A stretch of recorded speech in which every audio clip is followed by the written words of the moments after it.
আমাকে সেরা আলতাটা দেখা। আমার বান্ধবীর শখ হয়েছে আলতা পায়ে দেওয়ার। রোহন, এদেরকে ভালো ভালো আলতাগুলো দেখাতো।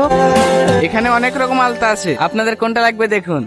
কি রে, কোথায় হারিয়ে গেলে? না না, কোথাও না। আচ্ছা, তুমি তো অনেকদিন থেকে এই দোকানে আছো, আমাকে তোমার পছন্দের একটা আলতা খুঁজে দাও। আমাদের দোকানের সব আলতাই সুন্দর, আপনি যেটা পরবেন সেটাই আপনাকে সুন্দর লাগবে। তুমি আমাকে আপনি আপনি করছো কেন? আমার নাম সাথী, তুমি আমাকে তুমি করে বলবে। তুমি কে মা? আগে তো তোমাকে কখনো দেখিনি। আপনি সেলিম বাবুর মেয়েকে চেনেন না? সেলিম বাবুর মেয়ে? হ্যাঁ চাচা, আমাদের গ্রামের মেয়েকে আপনি চেনেন না? আগে কখনো দেখিনি তো। তোমার আসার কি দরকার ছিল? আমাকে এক কল ফোন করে দিতা, আমি তোমার বাড়িতে আলতা পাঠিয়ে দিত। না না চাচা, আপনাকে যেতে হবে না। আমার যখন ইচ্ছা হবে আমি নিজে আপনার দোকানে এসে পছন্দ মতো জিনিস নিয়ে যাব। ঠিক আছে মা, তোমার যখন ইচ্ছা তুমি তখন আসবা। এই আলতাটার দাম কত? আরে না না, টাকা লাগবে না। হে রোহন, এটা সুন্দর করে প্যাকেট করে দে। আমার এলাকায় আমি হুঙ্কার দিলে বাঘে ঘুরতে এক ঘাটে জল খায়, আর তুই সেই সেলিমের বন্ধুর মেয়ের হাত ধুয়ে টেনিসি। তোর এত বড় বুকের কলিজা! সত্যি আমি জানতাম না এটা আপনার বন্ধুর মেয়ে।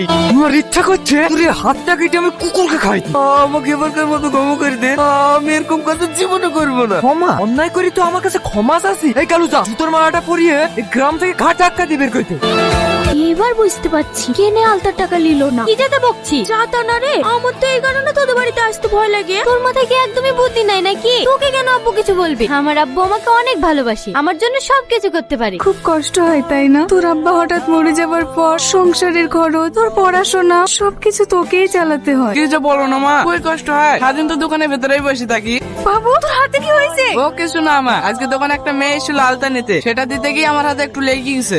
কি হয়েছে রে তোর? সে তখন থেকে দেখছি মুসকে মুসকে হাসছি। আজ আমি একটা সহজ সরল মনের ছেলেকে দেখলাম, ওর মুখের দিকে তাকালেই না কেমন জানি একটা মায়া জন্ম নেয়। এইসব আবার কি সিনেমা ডায়লগ দিছি? সিনেমা না মা, আমি যখন ওই ছেলেটাকে দেখলাম ওর চোখের দিকে তাকালে কেমন কেমন একটা হচ্ছিল জানো। এসব কথা যদি তোর আব্বু শুনে তাহলে কি হবে ভেবেছিস তো? তাড়াতাড়ি আয় মায়া, স্কুল তো 10:30টায়, এখন বাজছে 9টা। আমি একটু স্টেশনের দোকানে যাব, তুই তাড়াতাড়ি চ। স্টেশনারি দোকানে আবার কি করতে যাবি? এত প্রশ্নের উত্তর আমি দিতে পারবো না, তুই আমার সাথে যাবি কিনা বল। সত্যি করে বল, তুই ওই ছেলেটার প্রেমে টেমে পড়িস নি তো? আমি এসব কিছু বলতে নাই। তোর আব্বু যদি জানতে পারে আমাকে জানতে বলতে ফেলবি। আরে চত।